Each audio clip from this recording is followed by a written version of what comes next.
Dans cette vidéo, je vais t'expliquer absolument tout ce qu'il y a à savoir sur le jeûne. Est-ce que le jeûne fait perdre du muscle? Est-ce que le jeûne accélère la perte de poids? Est-ce qu'il fait perdre du muscle? Bref, tu vas absolument tout comprendre, donc reste bien jusqu'à la fin de la vidéo, car tu vas apprendre des choses incroyables. Et si ne pas manger te rendait plus performant? Est-ce que finalement ce ne serait pas le jeûne qui va te donner plus d'énergie, plus de performance pendant ta séance? J'en dis pas plus, c'est ce qu'on va voir tout de suite. Alors ici, on peut voir que ici on a 4 repas, et ici on a un repas. Donc j'ai fait la différence entre les 4 repas et un repas. Donc ici on voit qu'il y a 4 pics d'insuline. Donc à chaque fois que tu vas manger, tu vas avoir un taux de sucre dans le sang, ce qui fait que tu vas te fatiguer à chaque fois que tu vas manger. Parce que la digestion, c'est très énergivore. Ça demande de l'énergie au corps pour digérer. Et ici on a un seul pic d'insuline, certes plus grand, mais on en a qu'un seul. Et le truc qui est bien avec le jeûne, avec l'OMAD, c'est que ici on aura l'utilisation des graisses. Donc je vais entourer ici. On aura ici, tac, on aura l'utilisation des graisses et le glycogène qui va descendre. Donc ici, à partir de, là par exemple, là j'ai mis 23 heures le dernier repas. Donc au bout de 12 à 14 heures, le corps va commencer à utiliser les graisses comme source d'énergie. Ce qui est incroyable car lorsque tu es en perte de poids, ça va accélérer la perte de poids.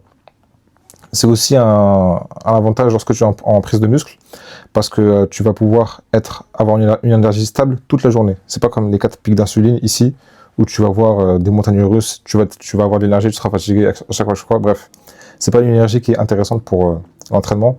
Après, tu peux très bien t'entraîner 4-5 heures après ton dernier repas, mais le mieux, c'est d'être à jeun, le plus longtemps possible, le plus loin de la digestion. Ensuite, tac, je vais enlever ça.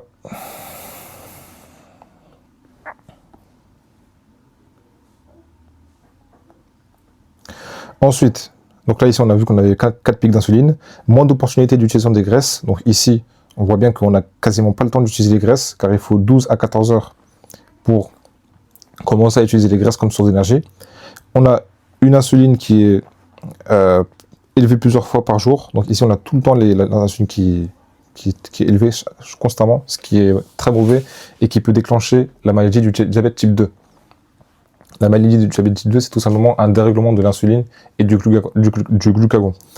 Plus de fluctuations de faim et d'énergie. Donc évidemment, lorsque tu manges, à chaque fois que tu vas donner l'ordre à ton cerveau de manger, ce qui est mauvais à long terme, parce que à chaque fois que, par exemple, si tu manges tout le temps à midi, ton corps va te donner les signaux de manger tout le temps à midi, etc., etc. Que ce soit à 16h, 18h, 20h, bref. Et ici, comme tu as l'habitude de manger que le soir, ton corps va t'envoyer le signal de manger que le soir. Ce qui est incroyable parce que c'est un gain de temps, gain d'argent, parce qu'à chaque fois que tu auras faim, tu auras des pulsions, des fois tu auras envie de manger. Bref, c'est un remède incroyable pour absolument tout. Et ici, pour l'OMAD, on aura un seul pic d'insuline, certes plus grand mais unique. C'est toujours mieux d'avoir un seul pic d'insuline que 4 pics d'insuline. Longue période d'insuline basse. Donc ici, on a la lipolyse activée. La lipolyse, c'est tout simplement l'hormone qui va permettre de déclencher les graisses comme source d'énergie.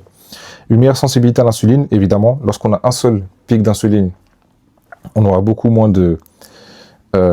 plus de sensibilité à l'insuline, ce qui fait que les macronutriments et les micronutriments seront toujours mieux digérés. Ici, on aura plus de stabilité énergétique et mentale, évidemment, car le corps n'est pas en pleine digestion. Et pour tout ça, pour le même total calorique. Donc, quand on passe à son repas, alors, il y a des avantages et inconvénients dans tous les passements de repas.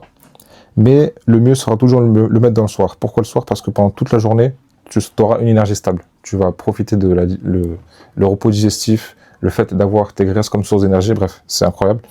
Pour le matin, ce qui est bien, c'est que tu vas profiter du pic d'hormones de croissance pendant la nuit, mais c'est pas si sérieux que ça en vérité. Dans tous les cas, tu vas sécréter ton pic d'insuline, c'est juste qu'il sera sécrété le soir, mais en réalité, c'est pas si incroyable que ça, il n'y a pas une grosse différence.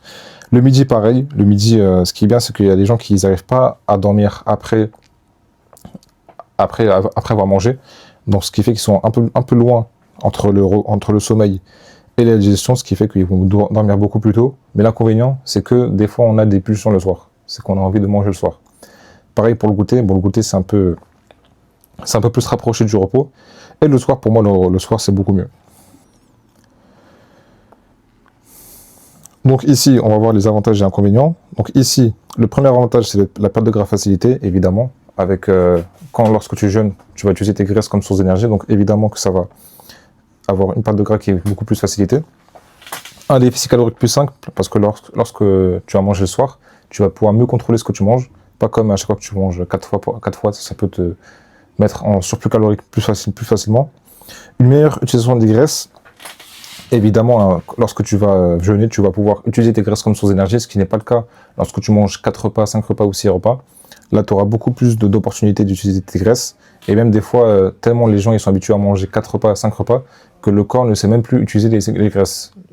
Le corps a oublié comment le faire. C'est pour ça que lorsque tu vas passer le jeûne, il y aura une période d'adaptation. Et cette période d'adaptation, elle peut être compliquée au début. Amélioration de la sensibilité à l'insuline, évidemment. Meilleure régulation de la glycémie. Évidemment, lorsque tu jeûnes, ton corps pourra mieux réguler la glycémie.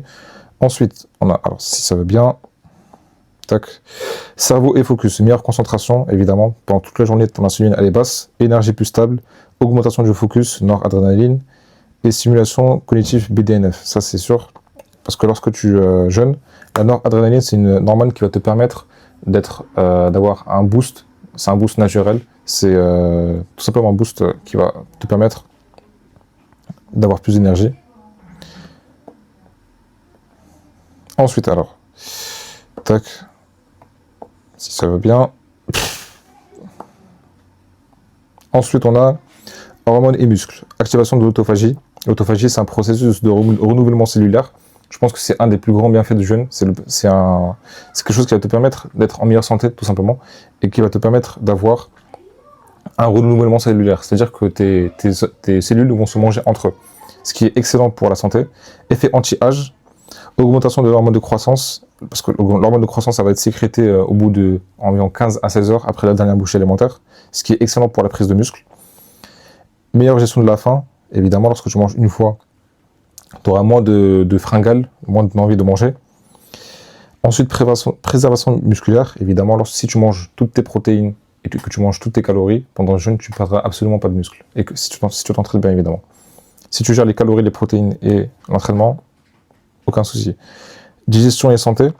Donc, digestion et santé, évidemment, repos digestif. Ton corps peut être en digestion constante, ce qui est incroyable. Amélioration du microbiote et moins de ballonnement. Meilleur contrôle des envies alimentaires, évidemment, tu auras moins envie de manger. Différenciation de la faim via la pulsion. Ça, c'est un truc qui est hyper important parce que c'est quelque chose qu'on a trop vite oublié. C'est qu'on va faire la différence entre manger par envie et manger par vivre, par besoin. Ce qui est juste incroyable. Réduction des TCA. Et oui, ça soigne même les TCA, le jeûne. Meilleure décision alimentaire et discipline mentale renforcée. Parce qu'au début, peut-être ça peut être difficile. Du coup, ton corps, tu vas peut-être avoir du mal au début, ce qui fait que ça va renforcer ton mental pour l'adaptation. Moins de coups de fatigue, évidemment, moins de pics d'insuline, qui dit moins de pics d'insuline, dit moins de coups de fatigue, moins de dépendance aux stimulants, tout ce qui est pré-workout, tous les stimulants qui te permettent d'avoir de l'énergie, comme les boissons énergisantes. Le jeûne, c'est un boost naturel. T'as pas besoin de tout ça. À part le café noir qui peut aider. Le gain de temps, évidemment, pendant toute la journée, tu n'es pas en train de manger, tu n'es pas en train de cuisiner, c'est juste incroyable pour le gain de temps. Organisation simplifiée, évidemment. Résistance au stress améliorée et moins de dépenses alimentaires. Ça, c'est sûr. Lorsque tu manges moins, tu vas moins faire de courses, moins aller au grec de temps en temps. Donc, bref, c'est incroyable. Ensuite, on a, alors je vais dégager ça. Adaptation, maux de tête, nausée. Ça, c'est pour l'adaptation. Donc, au début, ça peut être compliqué. Au début, il y a des gens qui vont avoir du mal à jeûner parce que le corps n'est tout simplement pas habitué. Il y a un dérèglement hormonal. Donc, ce qui fait que des fois, tu peux avoir des maux de tête. Ça, c'est ce qui revient le plus souvent. Des nausées et parfois même des vomissements. Bon, ça, c'est un petit peu plus rare, les vomissements.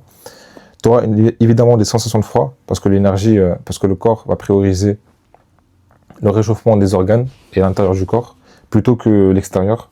Donc, tu auras peut-être des sensations de froid, mais c'est pas hyper gênant, tu vas t'habituer. Et ce n'est pas adapté à tout le monde. On verra ça, on verra pour les personnes avec qui c'est pas adapté. Et ensuite, quels sont les différents types de jeûnes? Donc là, on va voir les différents types de jeûnes. On aura le 16h8, donc pendant 16 heures tu jeûnes et pendant 8 heures tu manges toutes tes calories.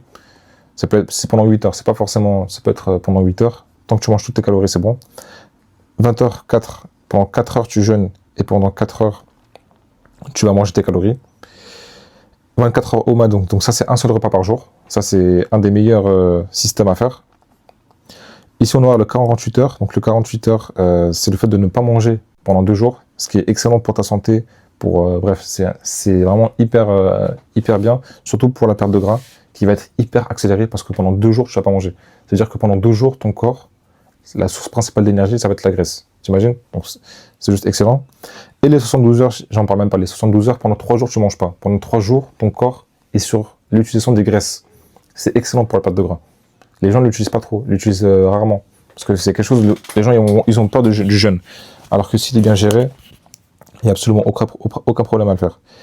Et le 72 heures pour longue fast. Donc ça, à partir de 72 heures, c'est ce qu'on appelle les jeûnes longs, il faudra se supplémenter en sels et minéraux. Parce que les sels et minéraux, c'est le facteur qui va maintenir la pression artérielle. C'est hyper important pour le prolonger. Donc à partir de 72 heures fast, tu vas devoir boire de l'eau et te supplémenter en sels minéraux. Ensuite, on a le jeûne et cas spéciaux. Donc là, on va voir pour les personnes à qui il faut faire attention. Enfants et nourrissons. Donc les nourrissons, dès que le bébé est né, tu vas pas le mettre directement en un repas par jour. Le bébé, ils ont besoin de manger.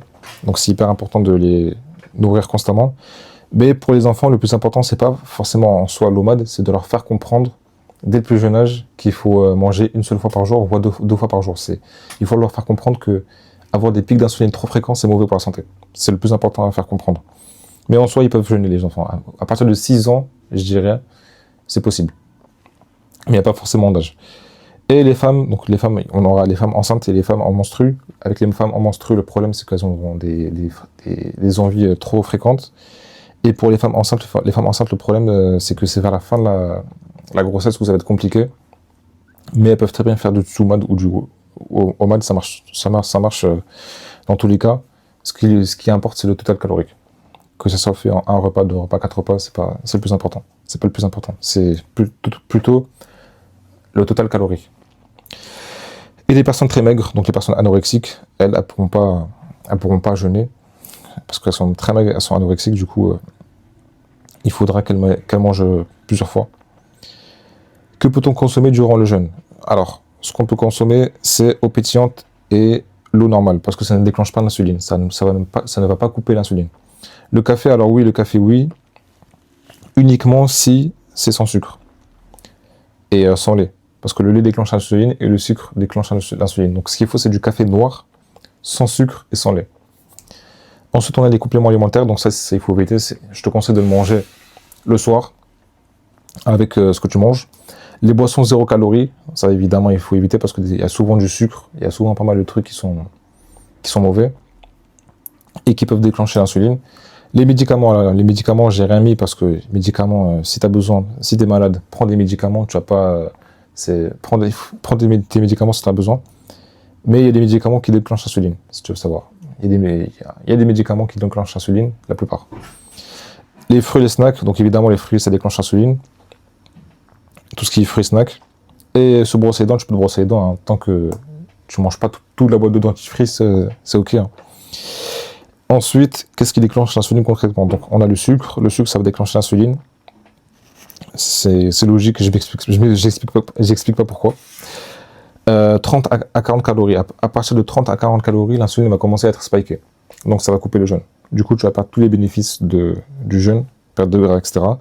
Et le goût sucré. Il y a des études scientifiques qui ont montré que le goût sucré, ça pouvait déclencher l'insuline. Donc il faut éviter tout ce qui est chewing-gum, il faut éviter. Ensuite, les mythes. Alors là, on va débunker pas mal de mythes. Alors, le jeûne fait perdre du muscle. Faux. Tant que tu as toutes tes protéines dans la journée, ça ne change rien. Le plus important, c'est les protéines dans la journée. Le total protéique. Tant que tu as toutes tes protéines, ça ne change rien. Et le total calorique. Je ne pourrais pas assimiler toutes... Alors, je vais mettre... Je ne pourrais pas assimiler toutes mes protéines. Ça, c'est faux. Et il y a plusieurs études qui ont montré que avoir un seul pic de protéines, donc 100 grammes par rapport à 25 grammes, ils ont montré qu'il n'y a pas de limite par rapport à l'assimilation des protéines. Avant, on pensait que c'était 25 grammes par repas. Maintenant, on sait que c'est 100 grammes. Les 100 grammes, ils peuvent très bien être assimilés par le corps. Le corps, il est intelligent. C'est pas au bout de 25 grammes, de 30 grammes qu'il va dire « Ah non, je peux pas ». Le corps, il est pas bête. Ensuite, on aura... Alors, je vais enlever cette merde. Tac. Mon corps va se mettre en mode survie et stocker du gras. Ça, c'est faux. Le corps, il a pas de... C'est pas un Saiyan, c'est pas un Super Saiyan, le corps. Il va pas stocker du gras par magie. Ce qui compte, c'est le déficit calorique. Et puis voilà, c'est ce qui va te faire perdre du gras. C'est pas le fait de jeûner. Le jeûne, ça va même t'aider à perdre du gras. Ensuite, on a, je ne peux pas manger 3500 calories en un seul repas. Ça, c'est faux. Le corps peut tout assimiler. Le corps peut tout assimiler. Il est fait pour ça. Ne t'en fais pas. Ce n'est qu'une question de densité calorique en plus.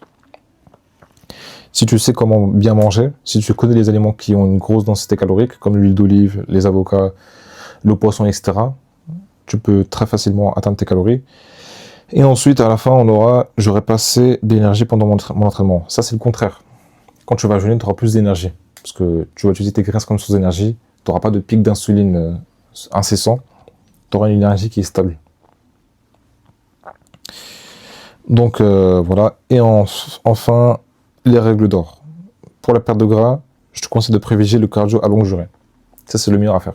Parce que plus tu vas faire un cardio qui est long, plus tu pourras brûler du gras. À l'inverse, si tu fais un cardio de 15 minutes comparé à 1 heure, tu vas pas beaucoup avoir la capacité d'utiliser tes graisses. Donc c'est l'avantage, mais il n'y a pas une grosse différence. Plus tu prends le jeûne, mieux ce sera. Évidemment, plus tu prends le jeûne, plus tu pourras utiliser tes graisses comme source d'énergie. Aussi simple que ça. Toujours être en déficit calorique. Donc il faut toujours être en déficit calorique, ça c'est la base. Si tu n'es pas en déficit calorique, tu peux oublier la perte de poids. La prise de muscle, alors ne jamais s'entraîner après avoir mangé. Ça c'est une règle d'or. Si tu t'entraînes juste après avoir mangé, tu vas te ballonner, tu vas te sentir fatigué, tu auras envie de dormir, bref. Tu auras envie de faire tout sauf t'entraîner. Donc fais bien attention à ça. Respecter son quota calorique. Avoir un bon quota calorique. Ça c'est la base. Et boire assez d'eau. Donc si tu respectes tout ça, le jeûne va juste être que bénéfique, tout simplement. Donc j'espère que cette vidéo t'aura plu et qu'elle t'aura appris pas mal de choses. Je t'invite fortement à essayer le jeûne, c'est quelque chose qui va te changer la vie, que ce soit en perte de muscle ou en perte de gras. Voilà, c'est juste incroyable. Si tu es resté jusqu'à la fin de cette vidéo, c'est probablement que tu as une forte envie de progresser. Donc ce que je te propose, c'est un appel de 15 minutes avec moi, où on va analyser ta situation, tes performances, voir ce qui cloche et te donner un plan d'action précis à la fin.